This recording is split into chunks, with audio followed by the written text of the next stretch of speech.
Good evening, everyone. We'll give people a little bit of time to log on. I always like to wait until I see at least Jen. Okay. Then I know that we're connected. Good to know.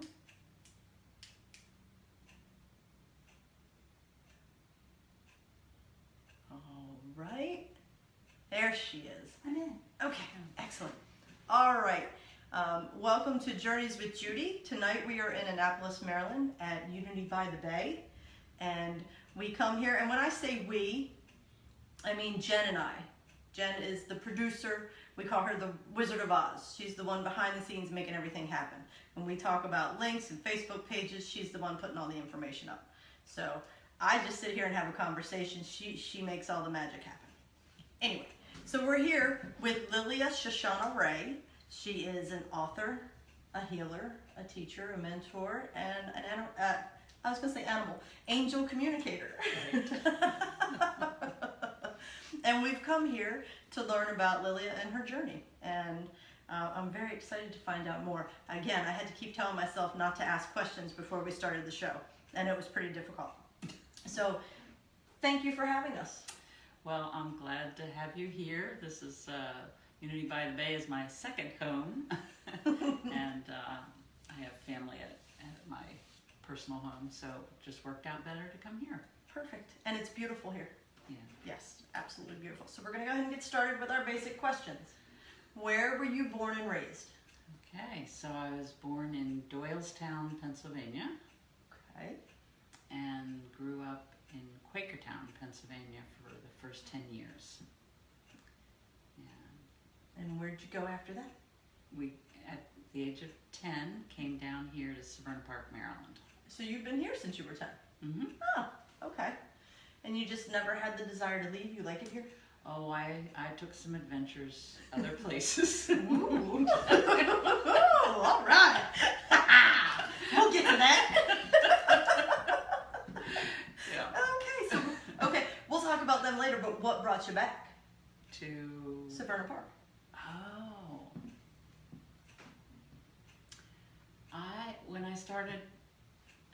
When I was pregnant with my first child, I wanted to be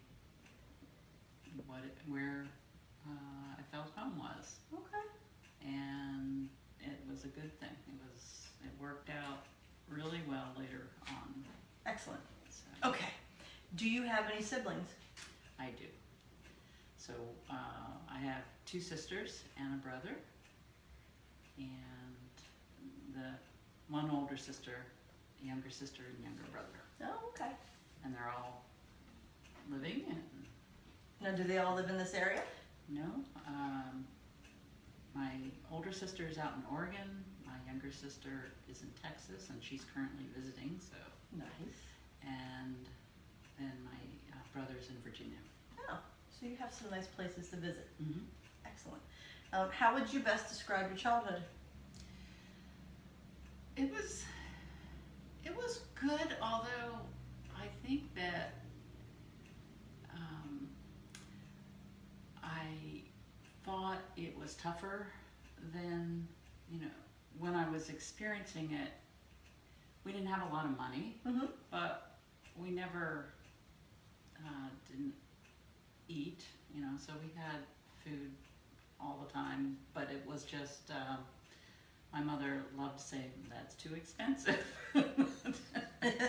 And both my mom and dad were wonderful in terms of, he worked hard to make sure that we had enough, and she made sure that whatever he made paid for whatever we needed. And between the two of them, they put 4 of us through college. Oh, wow. Yeah. That's fantastic. So Now, are your parents still living? my dad is. Okay. He just celebrated his 100th birthday this Oh my year gosh. in June. That's fantastic. So I am currently living in the home I grew up with him, Mm-hmm. and moved in there 5 years ago. He had been on his own for 5 years after my mom passed at the age of 89. And Got a good bloodline. yeah. So had the benefit of both of them for a long time, and Dad in particular, in that my kids really needed a male role model, so he's been that for them for a longer period of time. And he is just an inspiration to everybody. Yeah. Because he looks like he's in his 70s still. Oh, really? Pretty much acts like that with some health challenges, but he has really taken care of himself, and he has positive attitude. He's always helping people, and so That's great. we had 150 people celebrating his birthday. That's fantastic. In June, so What a great energy to be around. it is. It is. Now, you said children. How many do you have? I have 3. And how old are they? Oh goodness. Just went over that. 20, 28, 32, and 36. Okay, what's your breakdown, boy, girl? Boy, girl, boy. Oh, girl in the middle, huh? Mm-hmm. She like that? Older brother protecting her, little brother Well, protecting her? They really, I'm just so blessed because they all get along. We just had vacation after the birthday party with the whole family, and it was just fun being With with them. Yeah, and even though the boys are 8 years apart, they love being with each other. Yeah. So I'm really blessed, and my oldest has a little girl, and Zara has a girl and a boy. So I have some grandchildren in the mix there too. That's great. Where do your children live? In Maryland, They're in Maryland? Okay, so they're not all spread out. thankfully. That's great. Good. What is your fondest childhood memory? I loved going down to visit my Aunt Mabel. She was my mentor. Okay.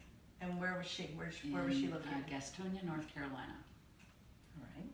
So my sister and I, my younger sister and I, were the closest. We're only 18 months apart. 18 months. A couple of times we were put on a bus to go down there and spend a week or 2 at Aunt Mabel's, and I just loved being with her. Now you said she was your mentor. What Yeah. did she mentor you in? What did she teach you? Well, a connection to God. Yeah? She had a very different one than I have now. Mm-hmm. She read the Bible fairly literally, if Okay. not completely literally. Okay. But she just, there was something about that really helped me connect to God and Jesus at that time. Didn't know about angels, Mm-hmm. but did have that. I did have a visual one time at what was it? Some kind of an event, evangelical, whatever they're called, during the summer. There's a name for them that they have. They would have them in the South a lot. Yeah. Revival. I was or going to something say, like that's what I was something thinking, like a tent revival or Yes. something.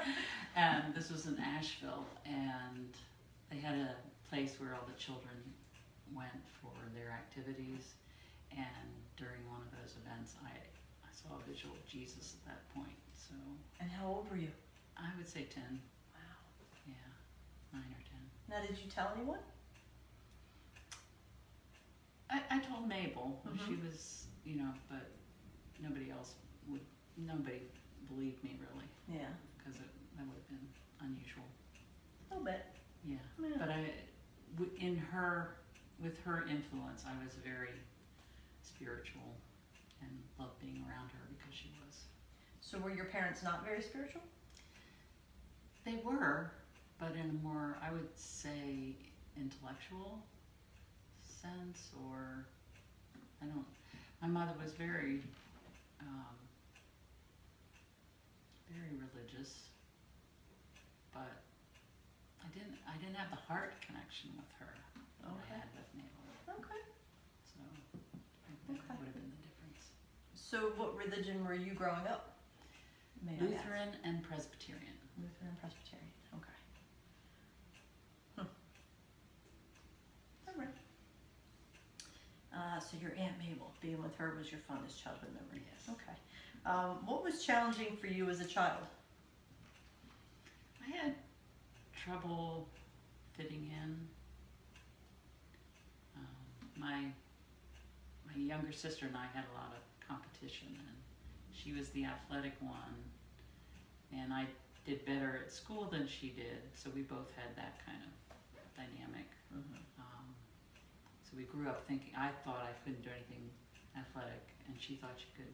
She wasn't as good intellectually, and we both could do both. Right. But otherwise, I particularly when we moved down to Maryland from rural Pennsylvania, I didn't fit in with the suburbanites. No? No. I had to wear these brown shoes and I don't know, just the whole style thing and everything. You just didn't it was like different. It was different. Okay. So you were 10 when you moved down there. Mm-hmm. Okay. 5th grade. 5th grade. That's a tough move to make at that age. It was tough on me. Yeah. Now, what about your other siblings? Did your little sister fit in? Oh, so she's She a trip. was the athlete? She's a trip. So She's has, a trip? Yeah. So here it is. She's, younger than I am. Uh-huh. We both had these Oxford shoes that Mom had gotten for us. She didn't want our arches to be hurt, so they're ugly as sin. But My they're brother supposed to had be those. good for He us. hated them. So my sister takes her tennis shoes in her backpack and changed it. at She school. would know me. I'm not doing that. I didn't know how to do that. That's funny. So she didn't have a problem. She was too savvy. Too streetwise already. I guess. They told my parents my brother couldn't wear his to school anymore because he used them as a weapon. Oh no. The kids that would pick on him, yeah. Oh. So he got out of having to wear them at least to Okay. school. Yeah. Now, what about your older siblings? So my, the other sister is the older one. Mhm. My brother is younger. Oh, that's right, your brother's younger. And he didn't have any real trouble. He was in 1st grade. And Mhm. just Right. and it was a little hard for my older sister. She was in 9th grade. But, Okay. So fitting in as a child was an issue. What about when you hit your teens? What was most Continued. challenging? Yeah. Yeah. You never found your group? It was hard. I mean, I did some things. I ended up being student council president, and I was active in high school, Mm-hmm. but I didn't have many close friends. Were you one of those people that knew a lot of, you were student council president. That's an elected position. Mm-hmm. So you knew a lot of people. You just didn't have a lot of close I friendships? think there was a respect for me because I was a good student. Mm-hmm.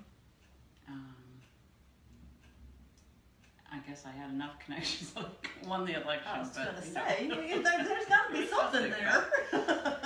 But I always felt like I didn't have a group of girlfriends that I was connected to. That is difficult. I always tell my daughter, because she struggles a little bit too, I was friends with everyone in all the different cliques, but I never had that very close friendship with a group of people or even a couple. I was just friendly to everybody, but okay. Now you get through high school, young adulthood. Mm-hmm. What were your challenges there? I really loved college. I went to Michigan State Mm-hmm. and had close friends there. And that was just a wonderful experience. So you spent all 4 years there. Mm-hmm. Or I graduated a little early, but essentially, yes. Super smart. and what did your super smartness have you major in? Math and pre-law. Oh my. Okay, and we graduate early.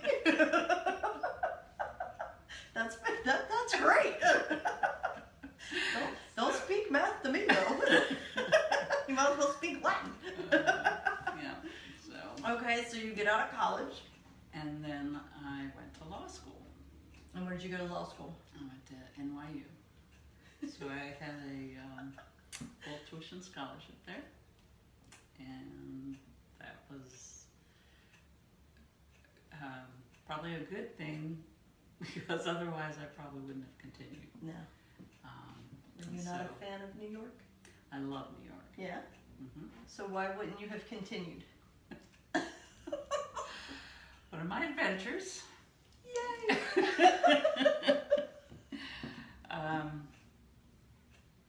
Right before law school, I met someone who then moved out to California. Oh. So I took a 2-week trip out there before starting law school. And this was the 70s. Okay. And so I spent the next 5 years or so going between coasts because I fell in love with, first I fell in love with California. Mm-hmm. Then I fell in love with someone else. And I would take leaves of absence from law school and go out and live on a mining claim in Northern California with this guy I loved. And we had to chop wood and carry water. I love it. So, That's fantastic. Oh my gosh. yeah. And you did that for 5 years, Mm-hmm. back and forth. Mm-hmm. Wow. So if I hadn't had the scholarship, I probably would have let law school go. But it just felt, that was such an honor to have that. I felt like I needed to finish it, even though I didn't really want to practice law. Hmm. But I thought, well, I'll use it for something. Right. And so I'm glad I completed it. But I just had to do it in a very different way. That's rather okay. unique. Exactly. Nothing wrong with unique. Yeah. All right. So 5 years passed. You graduate with your law degree. What do you do? Well, in that last year, I met my ex-husband, the children of my father, the father of the children. I'm even talking about it gets my Get words. you all worked up. Okay. So we got married and went down to Chattanooga, Tennessee, where he could finish up his college, and I practiced law down there for 2 years. Chattanooga, Tennessee. Yes. What did you think of Tennessee? I liked it for a while. Mm-hmm. I liked being in a different place, and Chattanooga's a very nice town. Within a year or so, I started seeing evidence of just the deep-seated prejudice, and that was tough to be in. Oh, wow. So, to begin with, everything seemed really nice, and everybody had the great Southern hospitality, Mm-hmm. and then there were just signs of that deep prejudice, and so that's when I wanted to come back home. I got pregnant with my first child and came back home where I'd grown up in this area. Right. Now, what kind of law did you practice down there? I was in their litigation department, which I had never intended to do anything with litigation. It was not my skill set, and it worked for part of the time that I was doing it because they needed somebody to do the research and the writing, brief writing, and all that kind of thing. So that worked okay. Mm-hmm. But I am not good at being an adversary, and so that's one reason I wanted to get out of there because that was not a good fit for me. Okay. All right. So you moved back home here. Mm-hmm. You have your first child. Mm-hmm. Did you work? Were you a working mom? I didn't for about 9 months, and then I realized I needed to be a working mom. I needed my intellectual Right. You stimulation. had to have your brain worked. Yeah. So what did you do? So I taught math for a year or two at the local community colleges. And then I found the job that I went to for the state legislature. And so I was a lawyer for the Maryland State Legislature for 30 plus years. 30 plus years. Wow. Okay. So what would you find most challenging now for you? Speak up a little bit. We have comments. Okay.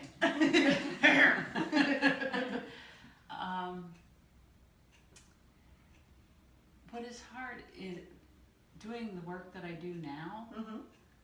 I love teaching classes about angels and teaching Reiki classes and doing all the spiritual things.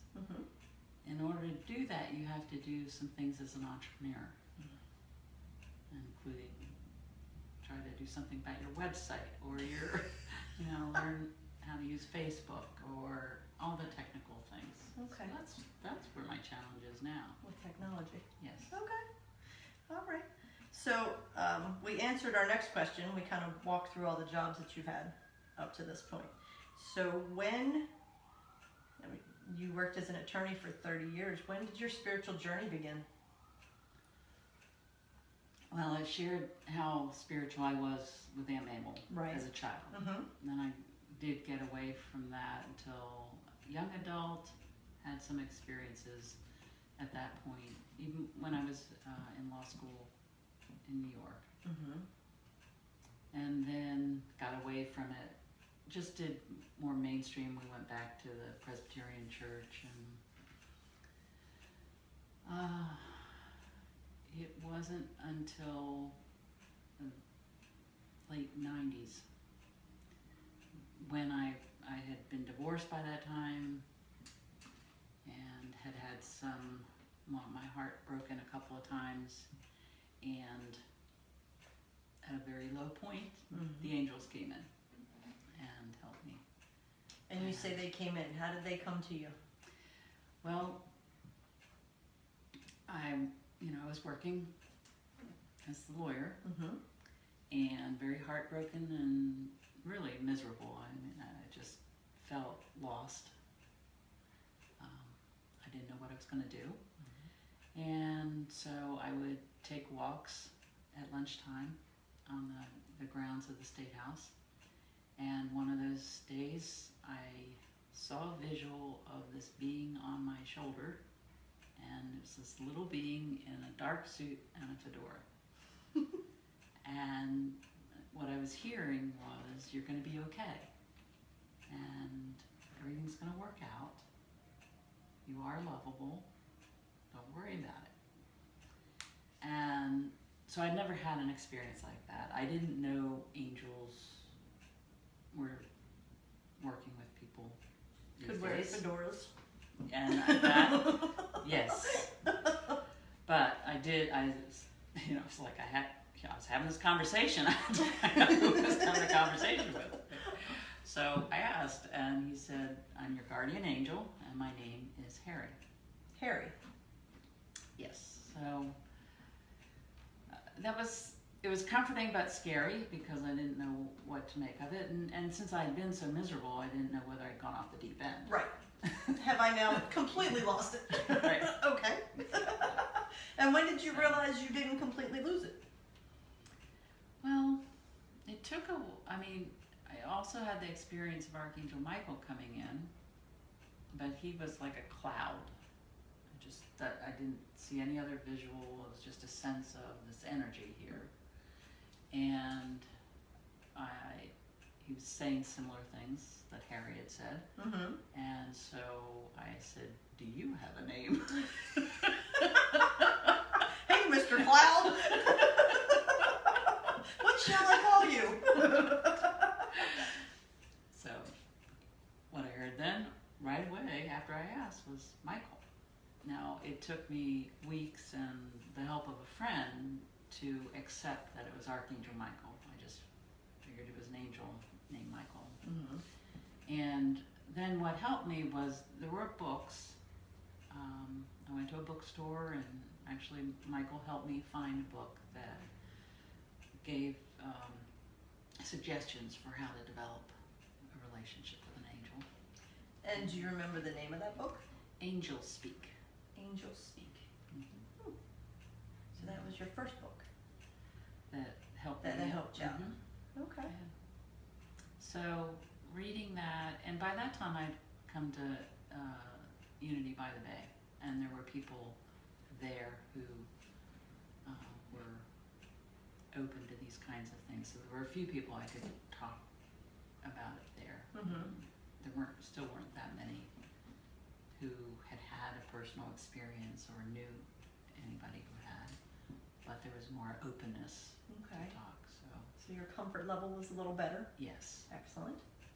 And then I just used the technique of asking a question, and I did it with my computer. I would ask a question and then write the answer in italics. And it just felt like that wasn't my thoughts coming through. Mm-hmm. And so that was affirming. And So how I long just did you do continued that that. dance? For years. Yeah. And then there would be some time that I would get distracted with work and kids and all that kind of thing, and not do it that often. Mm-hmm. But it was always there whenever I went back to it. If I sat down, meditated, or whatever, and I knew I was asking a question of my angels, I would hear something. There it was. Yeah. Okay, so they never let you down. They're always there whenever you need them. So you were veering on and off the path. Mm-hmm. You get back on the path and you stay. How old were you then, if you don't mind me asking? Or how long ago was that? Well, I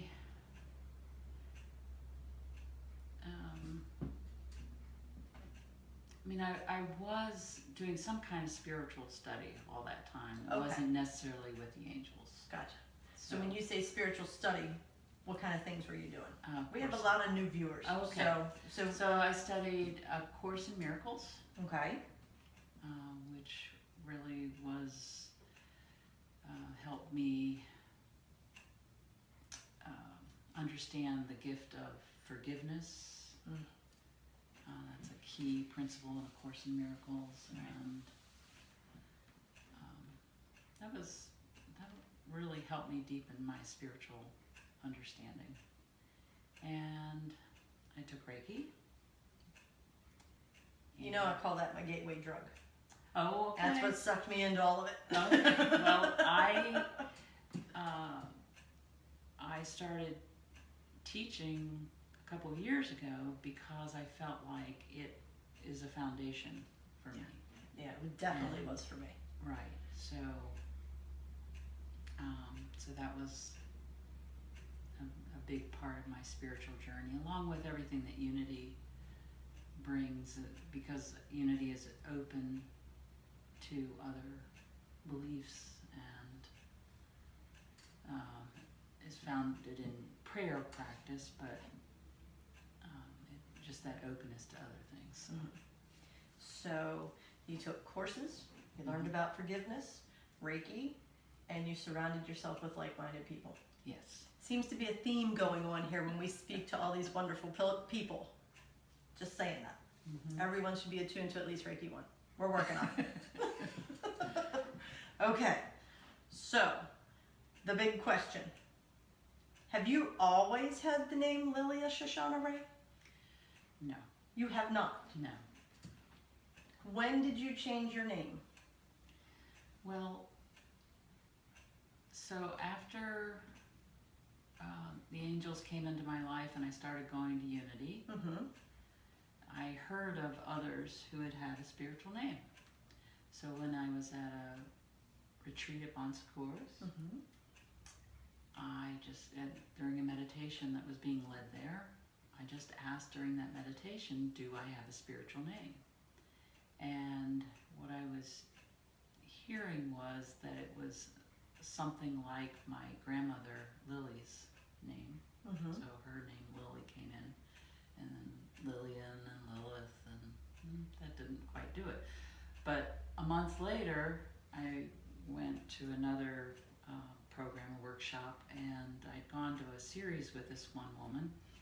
And that night, she decided the whole circle was going to go into meditation and ask what their spiritual name was. Okay. So I kind of started off where I had left off, and when I heard Lilia, it was like the resonance was there. Mm-hmm. And that, so, okay. And I started using it just with friends in the spiritual circles, and it really always felt like it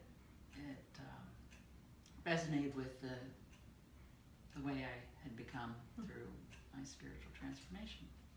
And then people wanted to add my old last name to it, and it felt like oil and water. Okay. So on 10-10-10 and another meditation with a huge group of light workers, I asked in that meditation, what's the rest of my spiritual name? Give me the rest, please. Yes, and Shoshana Rae came in. Wow. Okay. Now, what was your name prior? Susan Glenn Phelps. Susan Glenn Phelps. Now, Lilia Shoshana Rae. Mm-hmm. What do your kids think of that? They have adjusted. Was it difficult? They thought I was a little weird, but Mom's doing the spiritual thing. Yeah, right.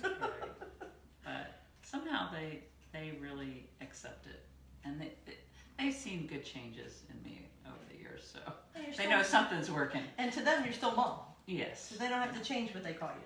Yeah. How about your siblings? Some call me Susan and some call me Lilia. Okay. And my dad calls me Susan and will forever. He's 100. He can call you whatever he wants. How do you feel when they don't address you by Lilia? It doesn't bother me. No? No. Okay. I just, my making the change was for me About and you. because of how the name felt for me. Mm-hmm. But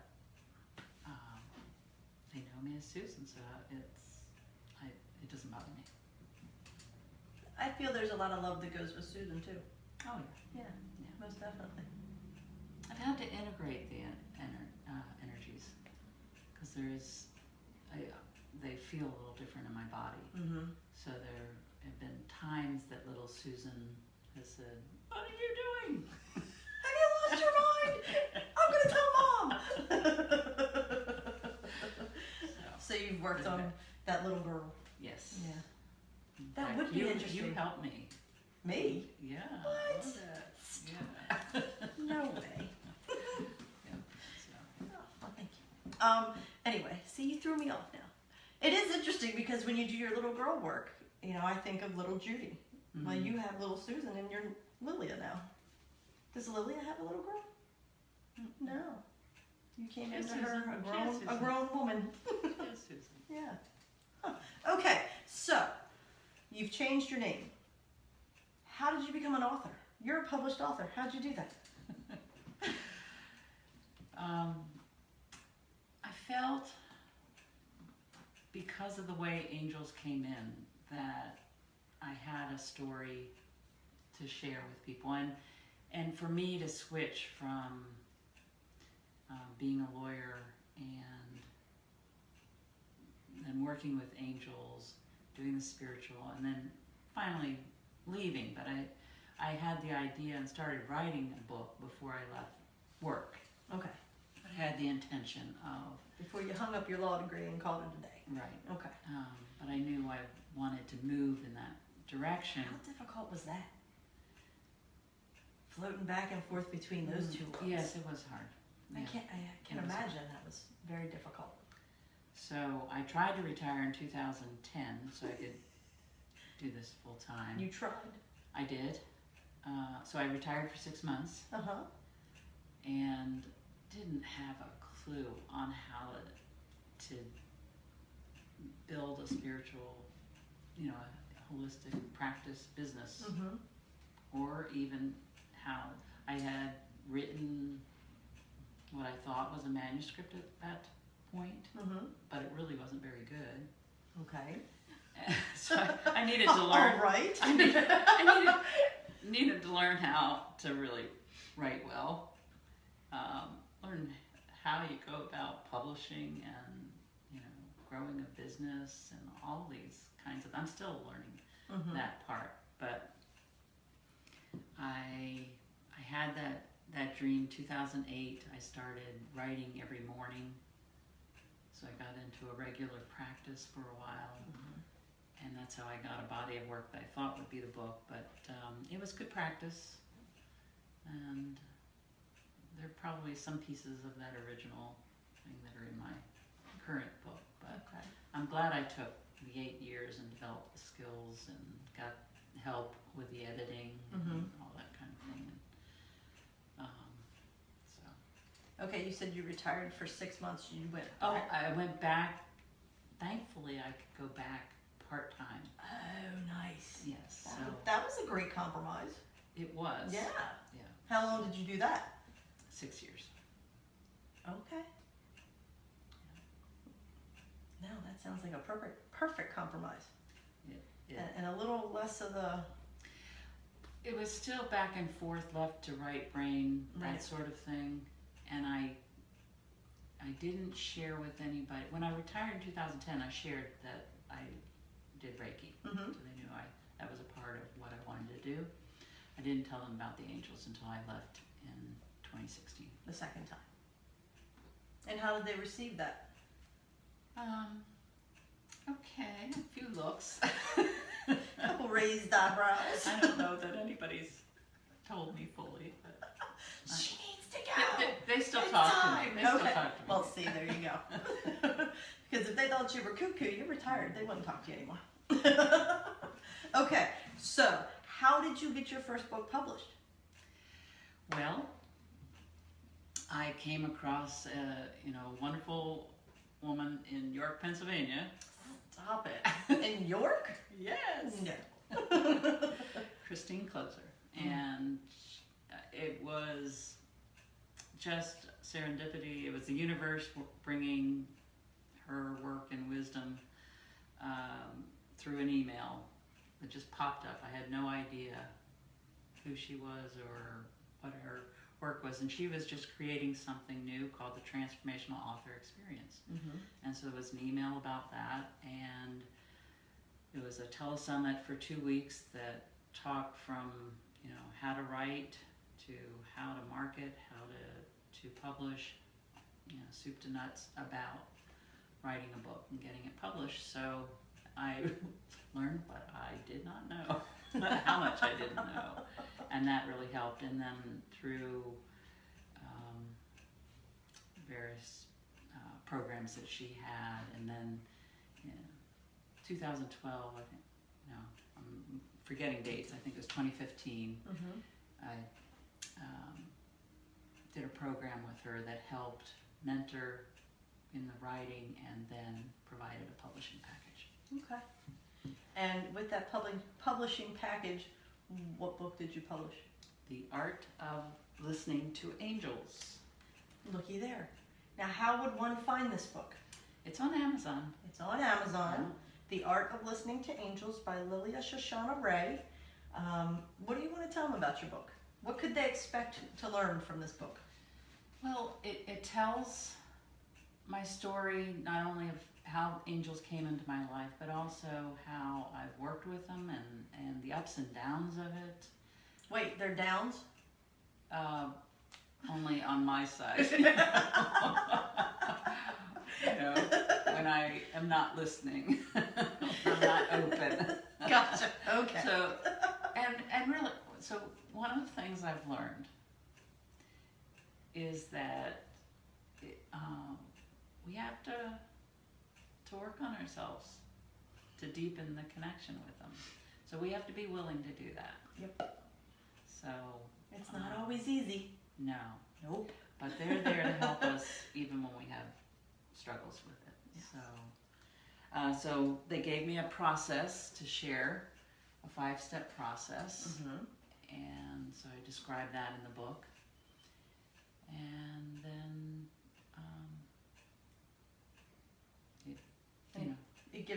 It gives the reader tools. yes. That process gives you the tools to start working on your connection with the angels. Right. Okay. Now, with this book, do you teach any classes? I do, and I have taught one online class a few months ago, and I have some that are going to start in October. Excellent. Now, how can people find out information about that? I posted information on my Facebook business page. Okay. It's and- Lilia Shoshana Rae, author. Yes. Okay. You can look for that on Facebook. And then anybody who's interested, message me and I'll give more details. So, Great. Now, do you do workshops? I do. In-person workshops? I do. I don't have any scheduled at the time, but Would you be interested in coming to Journeys and doing a workshop for us there? absolutely. Okay. I'd love to. All right. We'll work on something, and then we'll get it out to you all. Okay, great. We talked earlier. I was like, I feel like there's a second book in there. Uh-huh. Is there something in the works? Yes. I started writing earlier this year and actually recently came up with the title. And what it is, it's taking readers deeper than my first book. Mm-hmm. So the first book is kind of an introduction and gives you the basic process, and then at the end of my book there are 5 principles that the angels asked me to bring in and discuss briefly. Mhm. And they're know thyself, love yourself, be here now, as above so below, and oneness. And if we work with those 5 principles, we work on ourself at depth and we enhance the connection. And the reason for this, one of the most important reasons that angels work with us is to help us do what we came here to do And what's in that? this lifetime. Our purpose. Our purpose. Yeah, and whatever everybody that has is. their own purpose. Exactly. Yes. And it's finding what that is and then trusting the process. Usually it means working on ourselves with whatever's going on Mhm. and building up our courage and confidence and stepping in that direction. But that's what the angels really want to work with us on.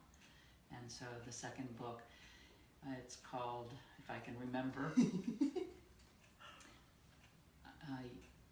Your Path to Brilliance, Let Angels Light the Way. Very nice. So, Very nice. and it's, I'm excited. It's working me, so I know it'll, and in a good way. So I'm always one to be working on myself Mhm. and improving. And Lilia and I have been together at 3 retreats now. mhm. And it's funny because we were talking earlier and she said, she really went to that first retreat thinking, I've done a lot of work on myself. I'm good. Yeah. I'm good. And then the next thing you know, you're smacked upside the head with this huge release. And it's funny, even though I go as a part of Katie's team, I always know something. But that first retreat, I was thinking the same thing. I'm solid. I'm good. I'm here to hold space for all these beautiful people. Wham! Changed my whole life. So it doesn't matter who you are and what capacity you're there. Just being around that energy and being around all the people that are so trusting and open, things just happen. So yeah, it's just when you think you got all your shit together, let me tell you, sister, it's going a little deeper. You're gonna heal something else. My thought is, once I reach the point where I am healed and done, my time here is done. So I'm in no hurry. Right. I'm in no hurry. Enjoy the process. Exactly. And I think with the new people that we have coming in, because people are looking, they're searching high and low for answers. They want something different. I think that your book is a perfect opportunity to introduce them to speaking to because they're a team that travel with you, and their whole purpose is just like you said, to help you find your purpose. And that's what everybody wants, is to know why they're here and what they're supposed to do. And that's, if we're doing that kind of work, and I enjoyed my law work, I really did. but at some point it just wasn't my hard work. And so even though I'm a lot poorer, I'm quite got like the whole formula there. I'm so much more at peace. I'm enjoying my life. I feel fulfilled and Joy. so, yes. Joy. You're supposed to live in joy and be joyful. And I think that's fantastic. Now, the one question I keep having go through my head is, I bet you a bunch of people are wondering, how do you know that you're talking to your angels? Oh.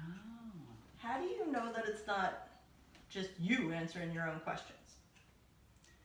It definitely feels different. And you have to use discernment in learning how to do it. There are discernment practices, and what that means to me is really checking in on your internal truth meter. Okay. And so for me, when I heard Harry speaking, that wasn't coming, those weren't my thoughts. Right. That was a visual that I'd never seen before, and then the conversation. So it was coming from somewhere else. It didn't feel like my normal thinking. And then there's the discernment, well, is it angelic or is it good for me? Because there are people who have other experiences. So there is that, but angels feel like love. Love. You know, I know it because it feels like love. And they always speak from a place of love. Yeah. Sometimes my angels might use some tough love, but it's always from a place of love. And I always like to say, when I first started learning, I realized that they've been talking through me for a long time. Because when I was a high school teacher and a coach, kids would come to me and they would talk and talk and talk, and then I would throw out some pearls of wisdom. And on the way home, I'd literally be thinking, where the hell did that come from? That couldn't have come from me. And then when I started doing this work, they would actually use words that I don't use. They would use uncommon phrases that I don't use. So that's when I started to well, what is that? Who is that? Because it's not me.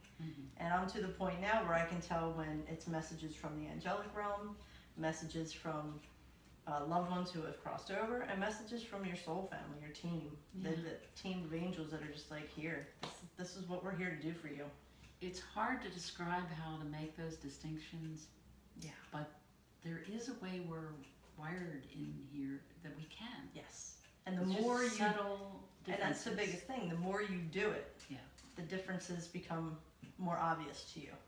So it's just like any other muscle. The more you use it, the better it gets. The better it gets.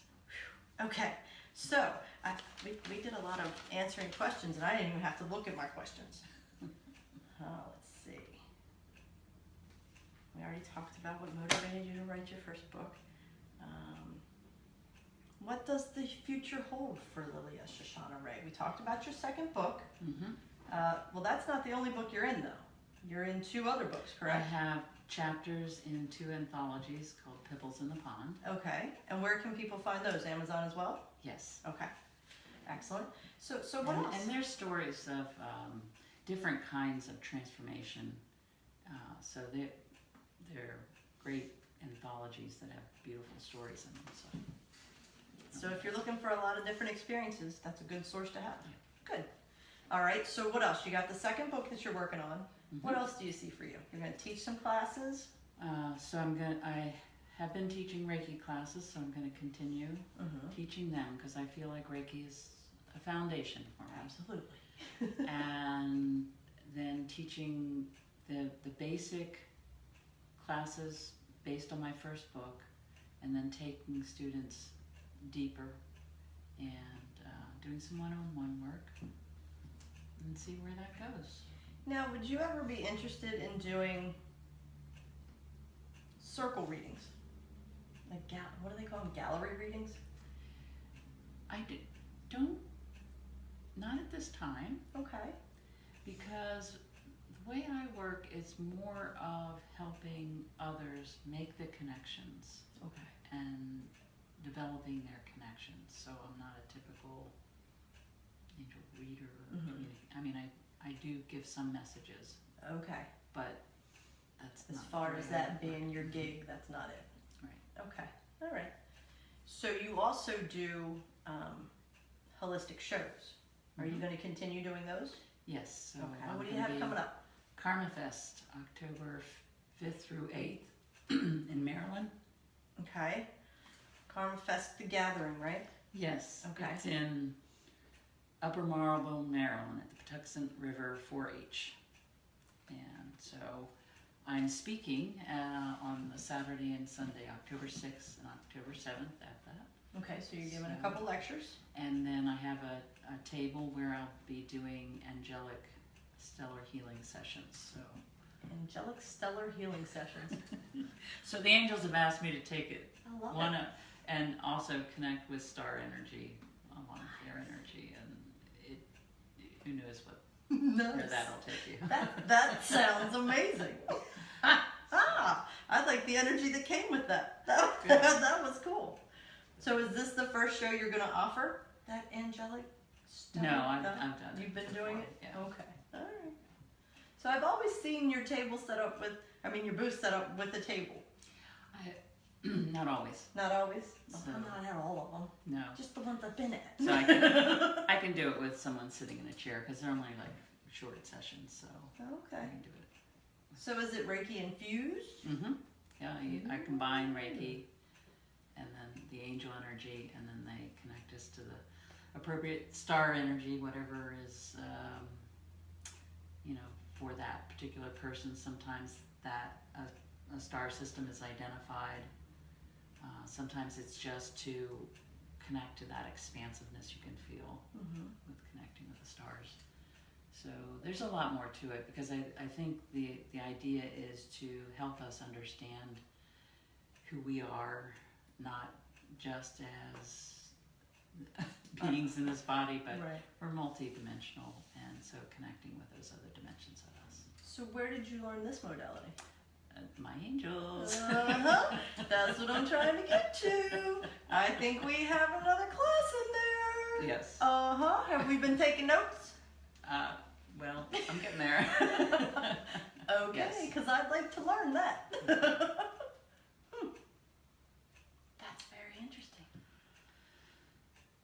Wow. Okay.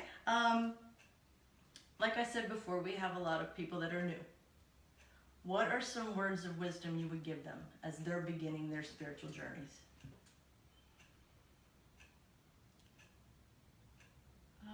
Just to allow their heart to lead the way, pay attention to what, does it feel loving? Does it feel like it's opening, or does it feel constricting? And sometimes it can feel difficult because there are things we may not want to look at as we're growing and evolving.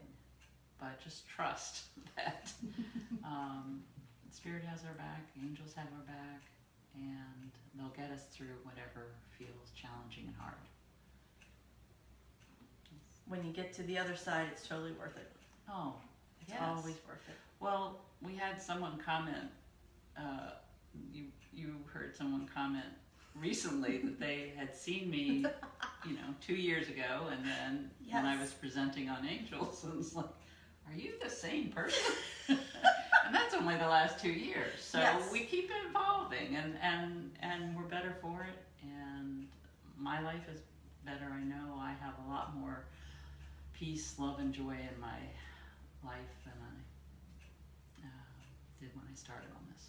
And I think that was the big transition, that big shift, because who we're talking about, she hadn't seen you since that first retreat. Right. And then you're presenting at the one that we just had at the end of August. And it was hilarious because we had been there a day and a half already, so give or take, and all this noise is going on in the corner, and I was like, hey, what's up? And she goes, wait a minute, are you the Lillian from the retreat? It was hilarious. You're two different people. And it wasn't like she was a horrible person 2 years ago. I think for me, it was your openness at that first retreat, especially the first night we were there, it was, I'm good. And I'm just here hanging out. And throughout that retreat you opened, but in the 2 years to go from when she saw you to August, I would have reacted the same way. And Well, that's that's what it's all about. it is. That's what it's all about. And she said something about having softer edges, but it's part of getting softer and Being comfortable. yeah. Being comfortable with who you are and what you have to offer. And for me, it's accepting the fact that I have gifts. And I am worthy of them because they were given to me from God. Yes, and I'm glad you brought that up because it has been one of the toughest lessons for me. Yeah. That for some reason, our challenge is that we don't feel worthy, and we have to know that we are. Yeah, and it takes work. You gotta dig up a bunch of ugly stuff to, at least for me, that's what I had to do to even wrap my brain around the thought of I may be worthy. So maybe we'll figure out a way to help people so it's not as tough. maybe we will. Then we can teach a workshop. No. So, but whatever it is, it's worth it. I know Yes, that. it is definitely worth it. Yeah. I always see that meme. If you knew me a year ago, you don't know me at all. Let me introduce myself. And that's how this work feels. Sometimes it's from Monday to Friday. I'm not the same person Monday that I was on Friday. So, yeah, it's hard, but don't give up. Right. And the angels always come from a place of love. Yes. So, if you got that negative Nancy going on in your head, that's not your angels. No. Not your angels. All right. This has been fun, Lilia. It's been really great to get to know you on a better, I've known you, but this was a lot of fun. I get to know you on a deeper level, and thank you again for having us out here. Jen, are there any questions, comments? No questions. Megan Humphrey at the end there says she's got joy, joy, joy down in her heart. Oh, Down in her heart. That's great. Morgan's putting your book on her Amazon list. That's good. Lana says the new book sounds awesome. Clint wanted you to pretty much just keep repeating your name. He really liked to hear it. It does have a nice ring to it. Peter said hi. Hello. Lana says she loves you both. Oh, thanks, Lana.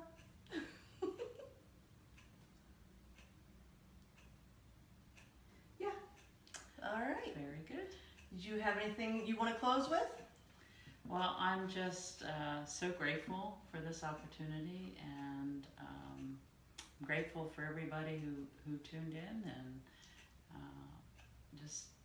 I am glad to be on this path, and I encourage everybody else to tune into their angels and live their life of purpose and passion, what they came in here to do. Beautiful. Beautiful. All right. Thank you all for joining us. We'll see you next week. And don't forget you're awesome. Have a good night.